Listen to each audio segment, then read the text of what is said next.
Hello hello tout le monde, vous êtes bien sur Au-dedans, le podcast qui accompagne la vie à être plus douce, plus consciente et plus alignée. Je suis Julie Fournier, accompagnatrice en conscience de soi. Et sur Au-dedans, je vous partage des réflexions, des expériences et des clés d'introspection, avec l'idée que peut-être cela puisse résonner en vous et vous accompagner dans votre propre quête d'épanouissement. Je suis super heureuse de vous retrouver aujourd'hui pour un nouvel épisode de podcast. Je suis là avec mon petit rooibos, je viens de m'allumer un bâton d'encens, voilà, je commence à trouver des petits rituels d'ancrage pour mes enregistrements de podcast et être bien présente dans voilà, cette transmission, ces choses que j'ai envie de partager avec vous. J'espère que vous allez super bien. Comme vous pouvez l'entendre, je parle un peu du nez. Je suis en fin de crève. Je suis sous crève depuis quasiment une semaine. J'en peux plus, ça va, j'en vois le bout. Voilà, les petits aléas de l'hiver, les aléas de quand on aurait bien besoin de se reposer, mais qu'on le fait pas suffisamment. Ça arrive, et oui. Et les aléas de travailler avec des enfants. Voilà, c'était un petit peu l'hécatombe parmi les enfants et les collègues là ces 2 dernières semaines. J'espérais y couper, et ben c'était pas le cas. C'est comme ça, c'est pas grave, tout va bien quand même. Aujourd'hui, j'avais envie de discuter avec vous et pouvoir poser certaines choses par rapport à la façon dont j'ai fait évoluer mon rapport à mon téléphone. J'ai failli dire mon rapport aux écrans, mais en vrai, mon rapport à la télé et aux jeux vidéo, parce que oui, je joue pas mal aux jeux vidéo, et ben je trouve que c'est quand même une utilisation des écrans qui est vachement différente du téléphone, ce petit rectangle noir qui nous suit partout et qui contient plein de choses diverses et variées. Et ça fait quelques années que je mets des choses en place pour plus m'y retrouver et finalement remettre cet outil à mon service, là où je suis peut-être plutôt moi devenue au service de cet outil inconsciemment au fur et à mesure. C'est des discussions que j'ai pas mal autour de ça avec mes amis, avec mes proches, de façon globale ces derniers temps. Faut savoir que je fais partie de la génération des enfants des années 90. On est encore une des dernières générations à avoir connu le monde avant ce que sont les réseaux sociaux aujourd'hui. Voilà, nous, à l'époque, moi, quand j'étais ado, les réseaux sociaux, c'était MSN, et encore, c'était une boîte de messagerie, c'était pas vraiment un réseau social, quoi. C'était MSN, Skyblog, MySpace, Tumblr. Oh, vous souvenez de Tumblr? Mais j'y pense souvent, hein. J'y pense à Tumblr. Ah là là, en plus, là, je vois que, voilà, ça y est, c'est la mode des années 2016 revient un peu et tout, donc je recommence à voir un peu des trucs dans cette vibe-là dans mes algorithmes Instagram, TikTok et tout. Et j'y pense, ouais, j'aimais bien. Donc voilà, ce qu'on avait, c'était des blogs où on échangeait un peu, on avait un rapport à l'actualité, à l'info qui était hyper différent à l'époque, vraiment hyper différent. Donc voilà un petit peu. Maintenant, le téléphone, ça peut être un outil de travail, un outil d'information de ouf, hyper dense, et un outil relationnel, bah voilà, à la base c'est ça, un téléphone c'est pour se téléphoner, c'est devenu ensuite pour se téléphoner et s'écrire, et ainsi de suite quoi. Voilà, donc moi c'est vrai que outil de travail carrément, alors pour ma double casquette, pas pour toutes les casquettes, mais pour au-dedans, oui bien sûr, c'est un outil de travail qui est assez prenant, sinon pas besoin ou si peu. Un outil d'information, ouais, et ça maintenant je dose vraiment, je vous en parle là tout de suite. Et un outil relationnel, bah oui bien sûr, et j'essaye vraiment de recentrer l'utilisation du téléphone plutôt sur ça, mais quand même sans vouloir revenir à un Nokia 3310, à une énorme brique, à un BlackBerry, à un téléphone à touche où il n'y a rien dessus à part le Snake et des vieilles sonneries qui font bip bip là. J'ai quand même envie de tirer ce qu'il y a de mieux d'un smartphone parce que ben franchement il y a quand même des trucs qui sont super pratiques quoi, mais voilà, reprendre le dessus sur ce téléphone, et là où je suis peut-être un peu tombée dans un trou noir avec un moment. Donc moi j'ai eu plusieurs points de bascule, des moments de ras-le-bol qui ont catalysé du changement positif dans mon utilisation du téléphone. Je crois que le premier ça a été dans cette période où je me servais beaucoup d'Instagram pour comprendre l'état du monde et pour commencer à savoir quoi faire de ce sentiment de révolte, de colère, de tristesse permanente par rapport à l'état du monde, et où je me suis abonnée à un milliard de comptes militants pour apprendre des choses, pour me former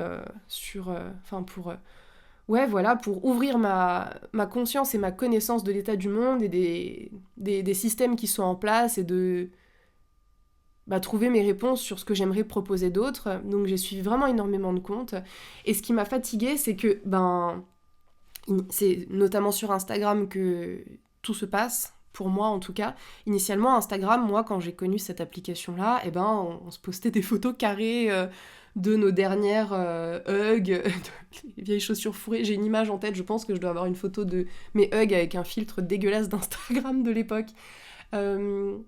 Quelque part, j'avais dû poster ça, c'est sûr.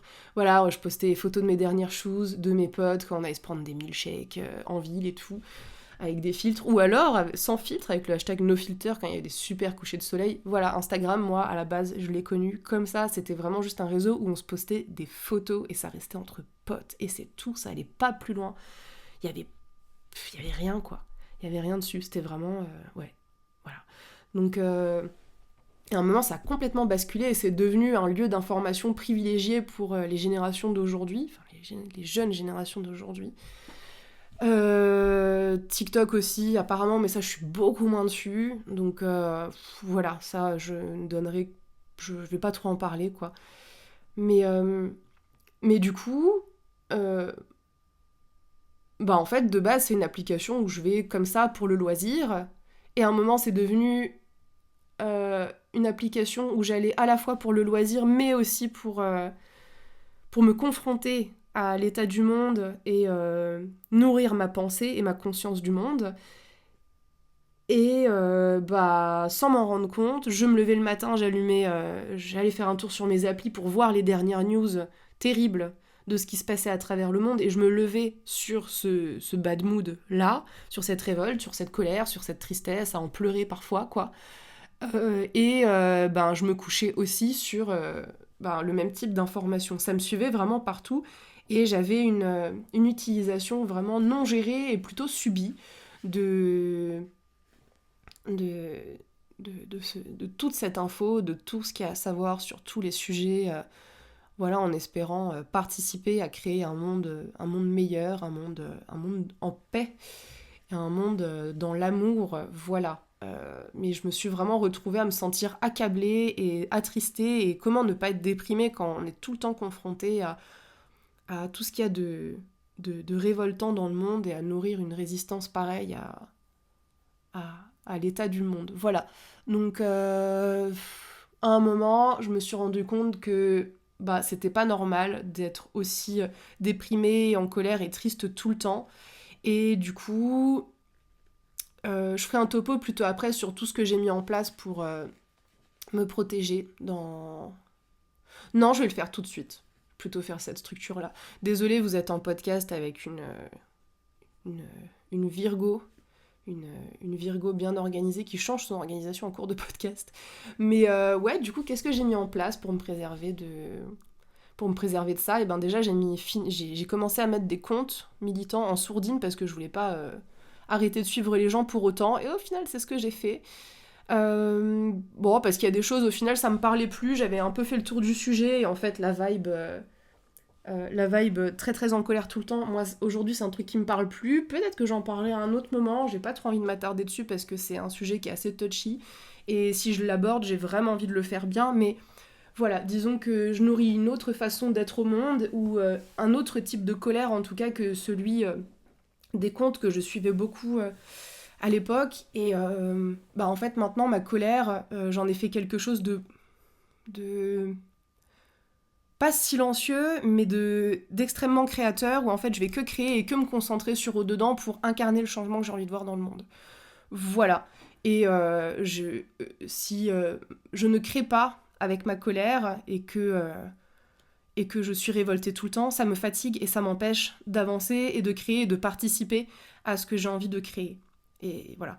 Donc, au final, j'ai quand même fait le petit topo sur mon positionnement maintenant, mais très brièvement pour expliquer mon changement de posture. Donc voilà, finalement, j'ai unfollow pas mal de comptes parce que y a des choses qui me correspondaient plus dans ma façon dont j'avais envie de me servir de ma colère et de mon sentiment d'injustice et de révolte, qui est toujours présent, mais envisagé différemment qu'il y a 4-5 ans. Et puis, dans tous les cas, je me suis dit que c'était pas parce que je peux montrer mon soutien et marcher main dans la main avec les gens, pas forcément les suivant sur Insta et pas forcément en subissant du contenu à des moments où en fait j'ai plutôt envie d'aller sur mon application pour un temps de loisir et pour déconnecter, quoi. C'est vrai que c'était devenu pour moi en fait très insécurisant d'aller allumer Instagram et de pas savoir si j'allais tomber sur une photo de ma besta, une vidéo de cochon d'Inde trop mignon qui mange de la salade, ou sur le nombre de féminicides de 2025, quoi. Franchement, le gap émotionnel est énorme, et moi c'est beaucoup ce que je constate là cette année sur les réseaux sociaux. En tout cas, c'est quelque chose que je mets beaucoup en conscience, c'est que c'est un roller coaster, c'est vraiment un grand 8 émotionnel et que je ne supporte plus. C'est pareil, en fait, quand je suis sur Instagram, initialement j'y vais pour regarder voilà, un petit peu les news de mes potes, leurs comptes professionnels et pouvoir soutenir mes amis, ou alors pour faire de la veille pour eux dedans, ou alors pour consommer du contenu que j'ai choisi, et de créateurs et de créatrices de contenu que je kiffe à mort. Et une fois que j'ai regardé une ou deux vidéos, hop, le petit doigt qui commence à scroller, qui commence à swiper, et je me perds dans les abysses d'internet, dans les abysses de l'algorithme. Et en faisant ça, en fait, d'une vidéo à une autre, tu passes, en tout cas moi dans mon algorithme, et je crois qu'on est pas mal à voir ça, je passe d'une vidéo qui va me faire trop marrer à quelque chose qui va vraiment m'intéresser parce que c'est une nouvelle technique d'art ou un nouveau bricolage que, ah ouais, c'est vrai, il y a ça et tout, une nouvelle recette, ça me donne trop faim, à une vidéo d'un papy qui raconte son amour de jeunesse, qui va m'émouvoir aux larmes et qui va me faire chialer mes morts, quoi. Et ça, en fait, mais des fois, je me mets dans des états, vis ma vie d'hypersensible, en fait, enfin, bon, tout ce que vous voulez, quoi, hypersensible, TDAH, HPI, je pense qu'on se retrouve tous dans ce genre de scrolling, d'avoir l'impression qu'on a 1 milliard de hobbies en même temps et pouvoir passer d'un état à l'autre et s'intéresser à tout en même temps. Je pense que ouais, on est pas mal à avoir ça en commun, quoi. Mais voilà, sans continuer à mettre trop d'acronymes sur peut-être mon profil. Ouais, c'est épuisant, quoi, de passer d'un état émotionnel à l'autre. Ça a été un autre point de bascule, c'est le plus récent, ça, je crois. C'est bien, je passe du plus ancien au plus récent. Je n'ai aucune temporalité aujourd'hui, c'est pas grave. Ouais, donc là, en fait, il y a pas longtemps, je me suis dit, mais c'est pas possible de me mettre dans des états pareils et de passer d'un état à l'autre devant des vidéos où je vais même pas retenir le contenu au final. Et voilà, pendant un quart d'heure, 20 minutes, une demi-heure, je me retrouve à scroller des trucs. Au final, je ne retiens rien. Je retiens que la vidéo que je regardais de base, du contenu qui m'intéressait, et après, ciao, quoi. Donc voilà, ça été 2 de mes points de bascule avec mon téléphone.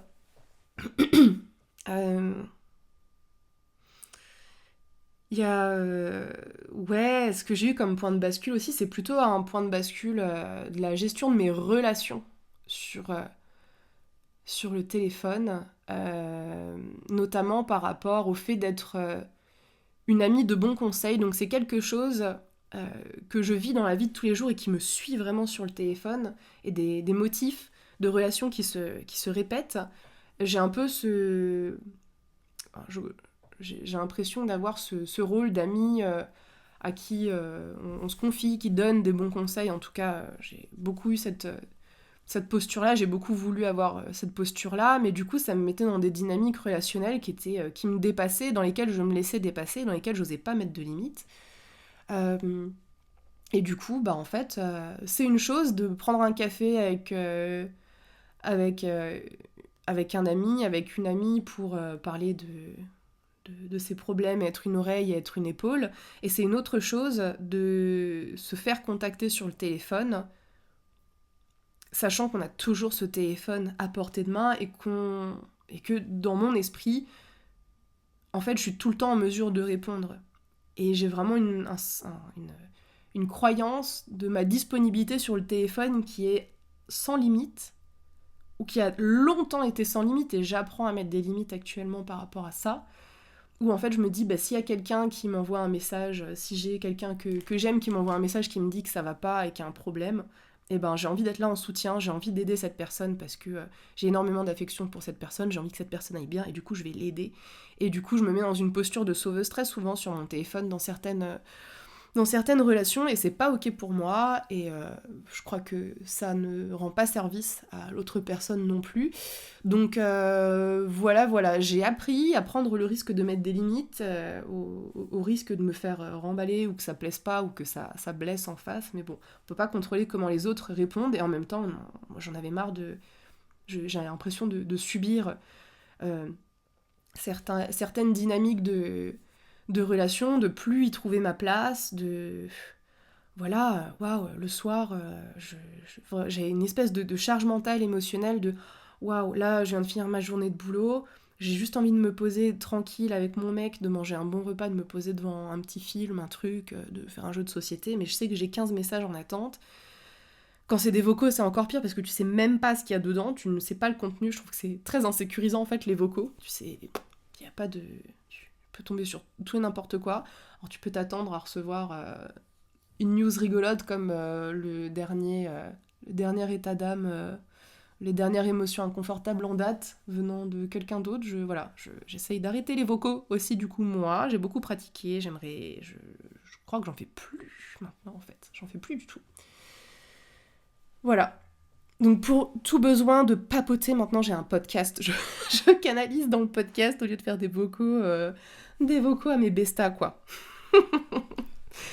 Voilà, mais ouais, du coup j'essaye vraiment de sortir de ce pattern, de ce motif relationnel où je me laisse déborder et je me rends dispo pour aider les personnes que j'aime à gérer leurs problèmes.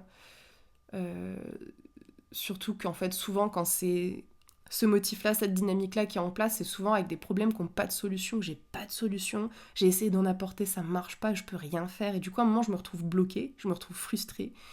Et c'est souvent, voilà, le moment où je me dis, en fait, là, il faut que je pose une limite parce que je peux rien faire et juste je subis le truc, quoi.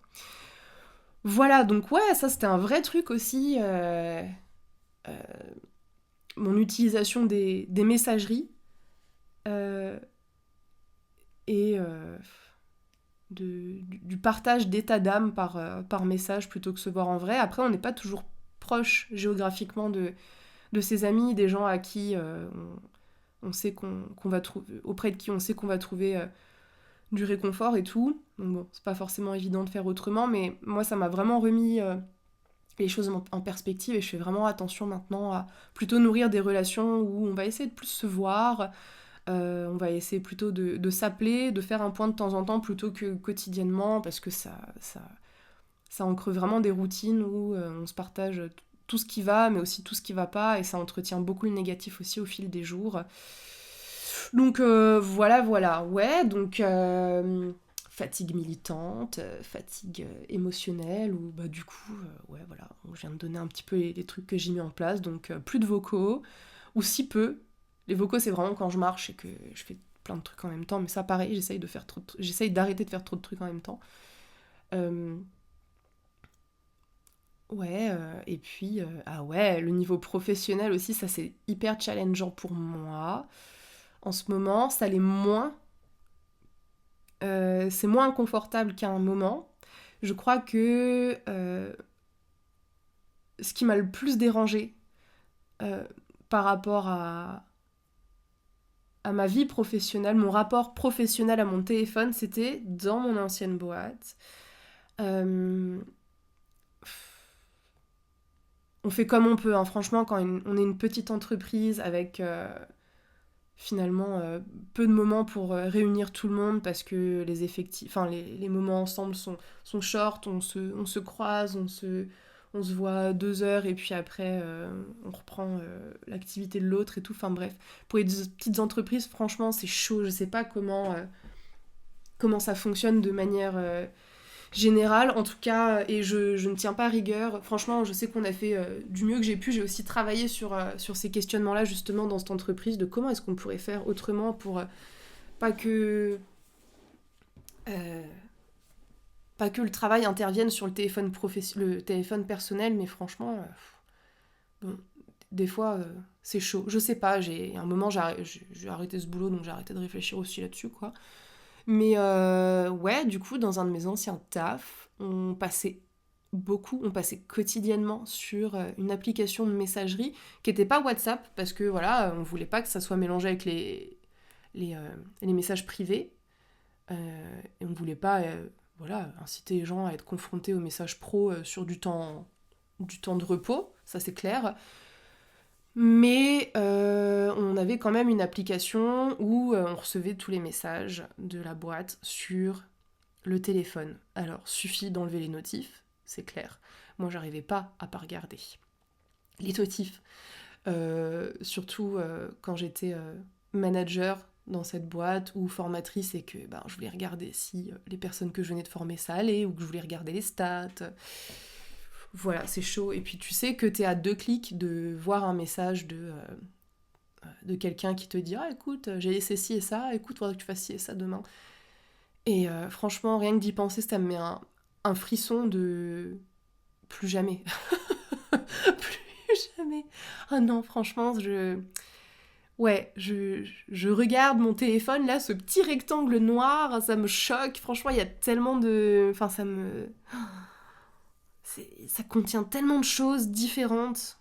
Il y a tellement de mystères là-dedans. T'es à 2 clics d'apprendre des trucs de ouf, d'apprendre ce que tu dois faire le lendemain au taf, d'apprendre les dernières nouvelles du monde, d'apprendre un ragot, enfin, tout ça là-dedans, quoi.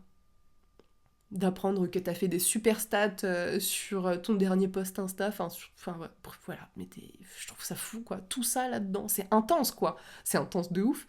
Mais ouais, voilà, donc fatigue professionnelle, oui, j'étais quand même longtemps dans cette entreprise, donc j'ai beaucoup cultivé le fait d'être à 2 clics et parfois de ne pas résister au fait de cliquer. Je dis parfois, mais en fait, c'était quasiment tout le temps.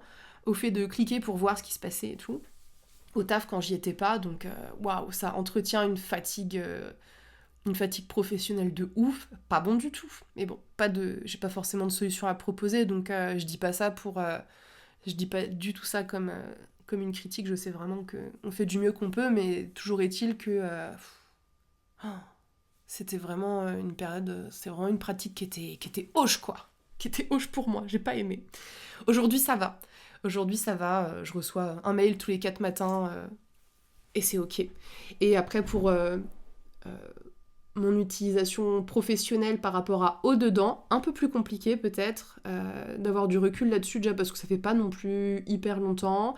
J'avais quand même fait une grosse pause où je postais vraiment pas beaucoup là ces derniers temps. Là, j'ai vraiment repris depuis que j'ai lancé le podcast, les posts, Insta.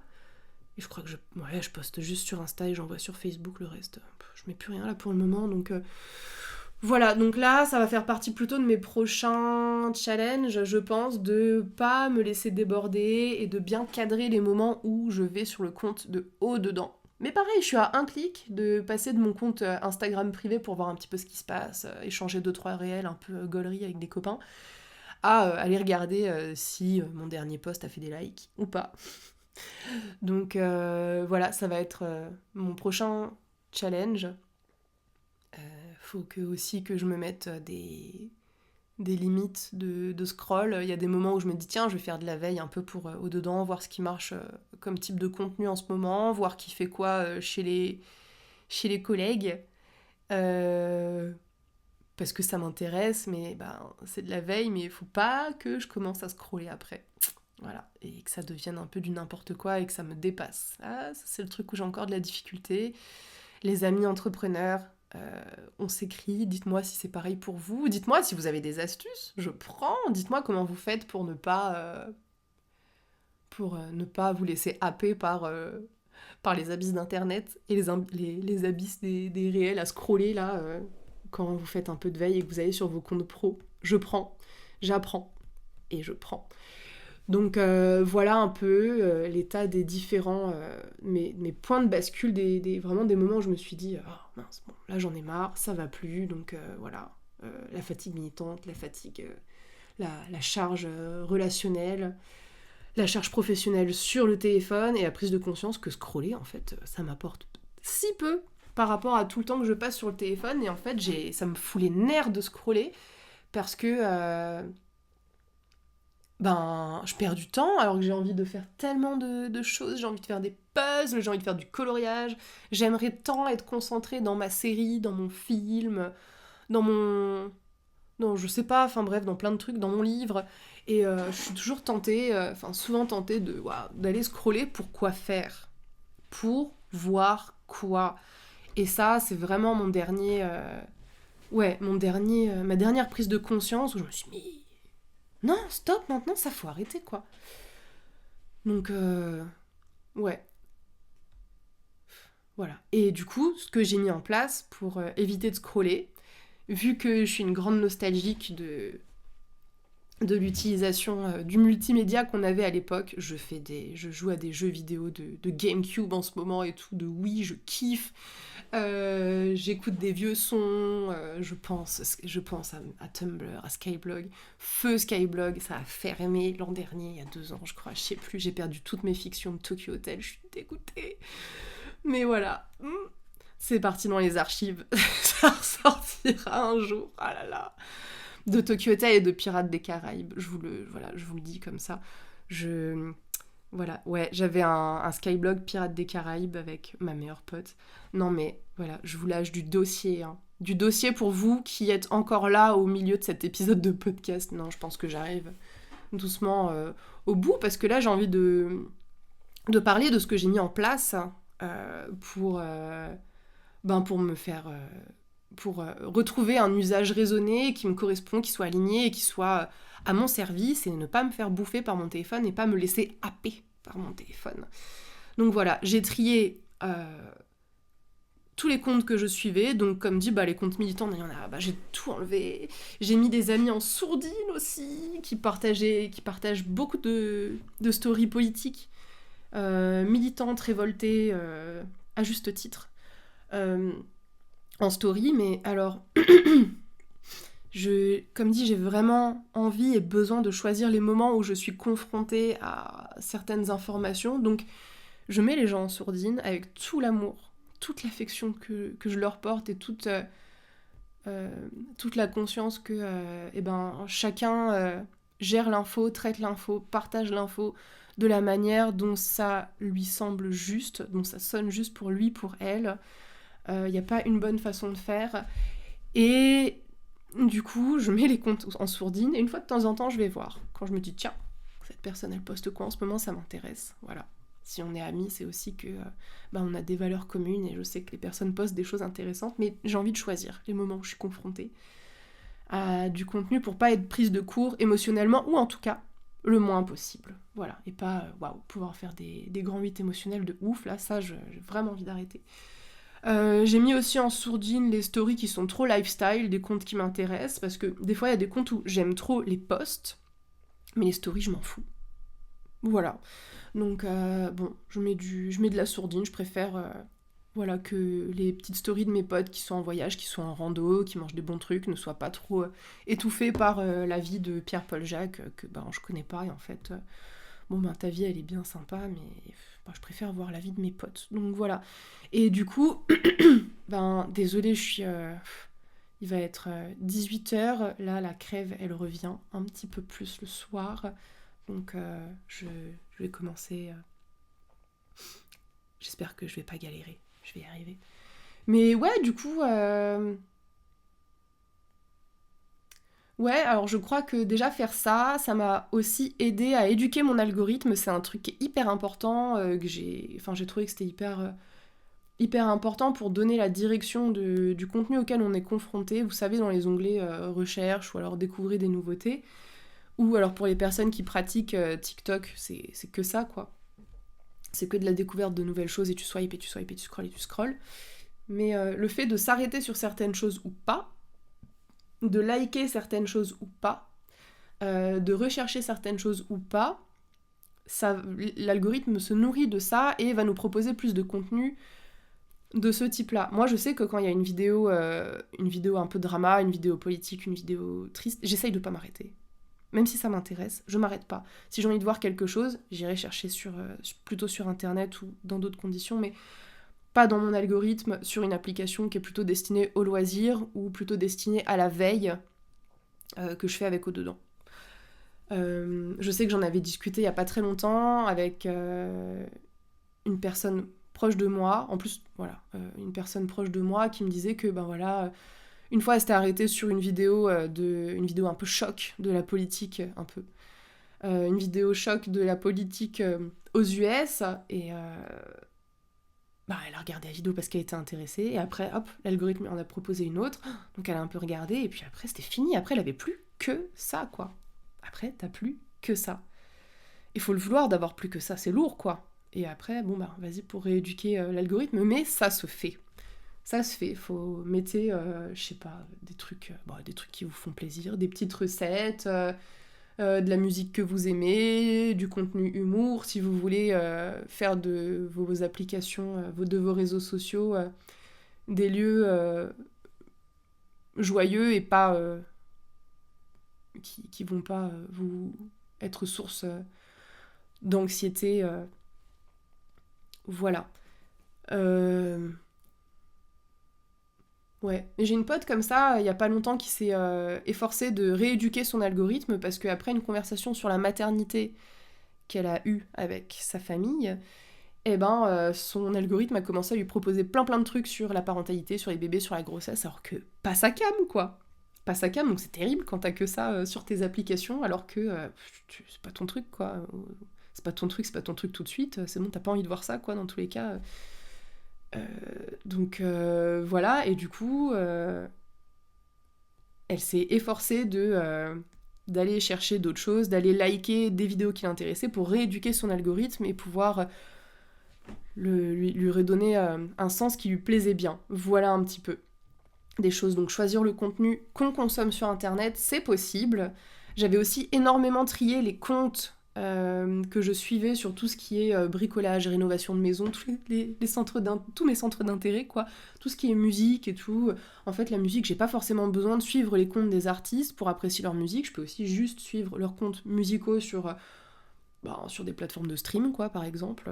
Puis, en fait, ça me suffit très bien. J'ai déjà toutes les infos que je veux. J'ai pas besoin de voir la dernière photo de machine au Grammy Awards. Ça m'intéresse pas, moi, personnellement. Donc, voilà.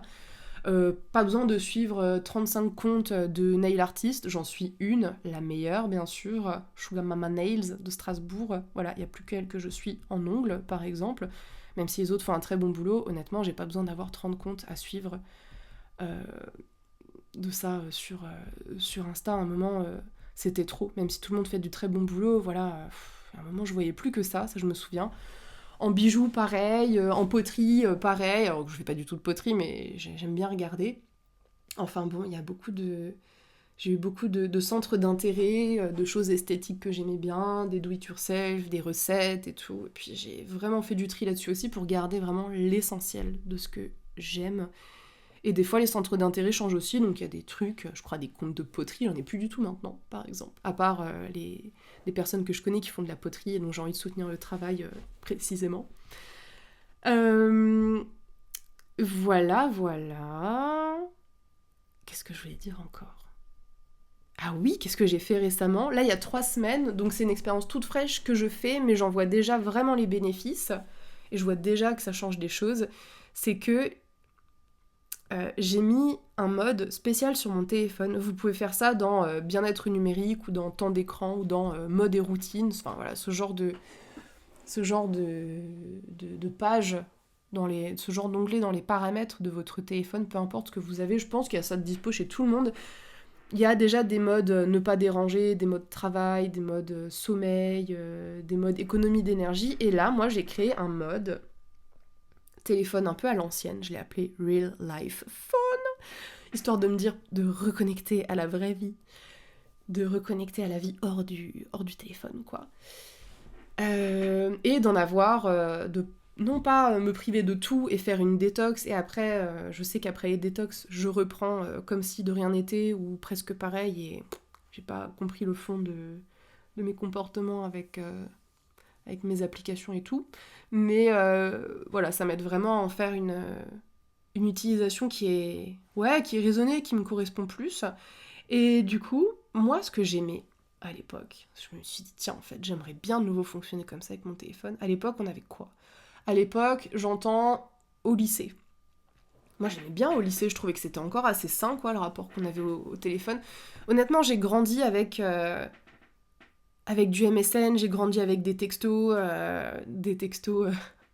où on écrivait en langage SMS parce qu'on n'avait pas illimité. Après, j'ai connu la conversion au SMS illimité, les appels illimités l'été et tout, ce genre de choses. Mais du coup, j'ai toujours eu, en tout cas depuis petite, j'ai eu des applications de messagerie pour parler avec mes copines, quoi. Donc ça, j'ai pas envie de m'enlever les applications où je discute. J'ai pas envie de ça. Un téléphone, ben voilà, j'ai envie de pouvoir m'en servir pour chatter, quoi. Donc, et puis, ben, la base d'un téléphone, c'est quand même de pouvoir être un minimum contacté. Donc voilà, dans ce mode de téléphone que j'ai créé, Real Life Phone, j'ai gardé les messages, j'ai gardé l'appareil photo quand même. J'aime bien prendre des photos, j'aime bien. J'aime beaucoup prendre des photos, c'est assez important pour moi. Je l'ai gardé, je l'ai toujours fait, donc je garde. Donc ma galerie de téléphone aussi, enfin ma galerie de photos aussi, pardon. Voilà. J'ai gardé en plus dans les nouveautés, non mais par rapport à ma période lycée là dont je parle, qu'est-ce que j'ai gardé en plus ? J'ai gardé mes notes, parce que je note énormément de choses. Je fonctionne beaucoup avec les notes de mon téléphone pour mon organisation de la journée, donc bon, ça je me le garde quand même. Parce que voilà, ça fait partie des avantages des téléphones de maintenant, je trouve, c'est de pouvoir avoir ma petite to-do list sous la main, en permanence. Ok, là je fais ça, mes journées elles sont quand même pas mal timées entre mes différentes casquettes de travail. Et puis quand j'ai de l'inspiration pour des podcasts, pour des posts, j'ai besoin de le noter tout de suite, donc mon application de notes elle est importante pour moi. Et j'ai gardé aussi Spotify, voilà. J'ai gardé mon application de streaming où j'écoute ma musique, où j'écoute mes podcasts. Voilà, pas envie de reprendre un iPod, comme à l'époque non plus, et en même temps, bah, sur un iPod, j'aurais pas les podcasts que j'aime écouter, donc voilà, ça je garde, ça c'est, voilà, dans mes in et mes out de 2026, et ben, je garde mon application de streaming, et j'enlève, hop là, je fais tomber de la déco chez moi, tout va bien, et j'enlève les applications en permanence sous mes yeux, tout le temps. Et le mode classique où je peux avoir accès à mes applis, je le garde soit sur du temps de loisir, sur un petit créneau le soir, ben, comme je faisais à l'époque quand j'allais sur mes différents blogs, sur mon Facebook et tout. Alors je vais pas mettre des statuts pour dire que j'ai mangé une pomme sur Facebook non plus comme à l'époque, j'en reviens pas à ça, quoi. Mais voilà, je m'autorise des petits temps où je vais aller regarder ce que les potes m'ont envoyé, quand même regarder un petit peu de contenu parce que ça me fait kiffer, mais j'essaye vraiment de le concentrer sur du temps du soir. Ne pas réactiver l'appli quand je suis en train de regarder un film ou lire ou faire autre chose parce que voilà, j'ai vraiment envie d'arrêter de scroller. Je me suis rendu compte que c'était pas un bon comportement pour moi. Et je réactive aussi sur des temps de travail dédiés à au-dedans quand j'ai besoin de me connecter à mes plateformes, bien sûr. Et ça, comme dit, c'est pareil, au-dedans, j'essaie vraiment de gérer les moments où je vais dessus. Pas évident encore pour le moment, je suis vraiment en chemin avec ça, ça va le faire, tout va bien. Donc voilà. Et ce mode, je suis trop contente parce que dans mes statistiques de temps d'écran, ça a vraiment changé les choses. C'est fou le nombre de temps qu'on peut passer sur un téléphone sans s'en rendre compte. Moi, je passe des heures par jour sur mon téléphone, je me rends même pas compte, je sais même plus ce que j'ai fait, et au final, j'ai capté que la moitié du film que j'étais en train de regarder, j'ai pas réussi à me concentrer dans mon livre, j'aurais pu gagner tellement de temps pour faire plutôt ci ou ça. Et c'est trop bien en fait, j'ai arrêté de scroller et je retrouve de l'espace pour d'autres choses. Je retrouve de l'espace pour faire plus de sport, pour lire plus, pour être plus présente dans les choses que je fais. C'est trop bien, la concentration devant ce que je regarde, elle revient hyper vite, donc ça c'est cool. Ça me faisait un peu peur parce que ça fait vraiment archi longtemps en fait que je scrolle ou que je m'enfuis sur mon téléphone pour me couper, pour m'anesthésier. Ça fait longtemps que j'ai cette pratique-là, donc le fait de plus le faire, je me disais ah punaise, mais je vais être paumée en fait si j'arrête d'être sur le téléphone en même temps que que je fais autre chose. Et en fait, non, ça revient hyper vite, c'est cool. Donc voilà. Et maintenant, je me rends compte, même si ça fait que 3 semaines, alors il y a des moments où je relâche un petit peu, et j'ai remarqué que là, en tout cas, le moment où j'ai relâché un petit peu dans ces 3 semaines, parce qu'il y a eu un moment, c'était un moment où j'allais pas top, c'était un moment de baisse de motif, baisse d'énergie, de syndrome prémenstruel de ouf, quoi. Pour les personnes à qui ça parle, vous savez très bien comment c'est dans ces moments-là. Et donc, ouais, là, c'est un moment où j'étais genre un peu envie de rien, je sais pas de quoi j'ai envie. Et là, j'ai pas mal scrollé un peu pour attendre que ça passe. Voilà. Mais du coup, voilà, la conclusion que je fais, c'est que scroller, c'est pas du loisir, c'est vraiment pour s'anesthésier et ne pas se confronter au quotidien, ne pas se confronter au monde et s'échapper de tout ça. Et au final, on n'en retient rien, on a vu plein de choses. Parfois, on a vu du contenu anxiogène parce que notre algorithme est éduqué de manière à voir beaucoup de choses qui nous mettent pas bien. Et des fois, on s'est nourri avec beaucoup trop de hobbies. On a regardé des vidéos de gars qui réparent des chaussures comme si on était cordonnier. Donc voilà, pas trop de sens au final. Il y a un espèce de sentiment de dégoût que je pense qu'on partage une fois qu'on a scrollé. On se dit genre, vas-y, j'ai perdu du temps à faire ça, j'aurais pu faire autre chose et tout.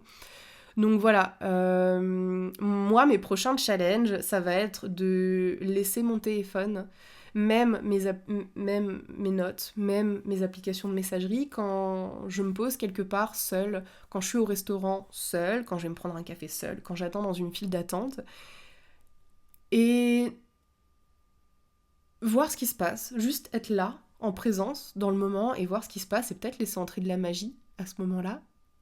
C'est sûr qu'il y en a. C'est sûr qu'il y en a si on lève la tête. J'ai vraiment envie d'expérimenter ça, donc voilà, peut-être que je vous en donnerai des nouvelles, probablement.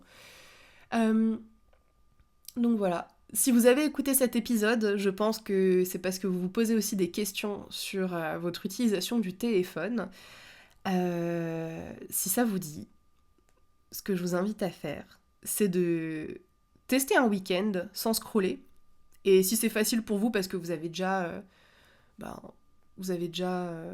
vous y arrivez parce que vous êtes bien occupé les week-ends, essayez une semaine sans scroller. Et voyez ce qui se passe. Et si vous avez envie, vous pouvez aussi mettre un mode sur votre téléphone qui met des limites pour les applications. Moi, ça marche pas trop. J'ai tendance à me rajouter 5 minutes à chaque fois. Quand ça propose ignorer la limite de temps, rajouter 5 minutes, voilà. Moi, j'ai tendance à snooze, un peu comme sur le réveil le matin, quand j'ai pas envie de me réveiller et que je rajoute 5 minutes, Mais voilà, faites-le si ça marche. Moi, j'ai des potes pour qui ça marche de se mettre des limites de temps.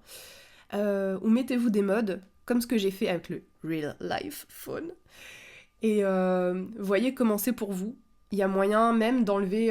moi, je l'ai pas fait, mais j'ai mis dans mon mode Real Life Phone aussi, j'ai coupé la lumière bleue pour le bien-être oculaire. On peut aussi mettre en noir et blanc, pour être beaucoup moins sollicité, surchargé et moins nourrir les petits shots de dopamine du téléphone en mettant tout en noir et blanc. Moi, non, parce que bon, pas ma cam, mais il y a plein de choses qui sont possibles de faire pour raisonner son utilisation du téléphone de la manière qui vous convient. Donc voilà, moi je vous invite à ça. Je vous ai parlé de mes prochains challenges. Et voilà, on a fini cet épisode sur le rapport au téléphone. Pour conclure, ce que j'ai envie de vous dire, c'est de prendre bien soin de vous. Et si cet épisode vous a plu et que vous souhaitez me soutenir dans ma démarche, vous pouvez me laisser une note, un commentaire dans mon podcast. Et bien sûr, n'hésitez pas à le partager autour de vous, aux personnes à qui vous pensez en écoutant cet épisode, à qui vous pensez que ça peut parler, qui aimeraient peut-être aussi faire ce challenge de passer un week-end, une semaine sans scroller, de mettre un mode spécial sur le téléphone pour le quotidien. Et voilà, peut-être de partager avec vos proches ces petits challenges qui se font, je pense, assez facilement. Donc voilà, je vous remercie pour votre écoute et je vous dis à tout bientôt. Bye bye!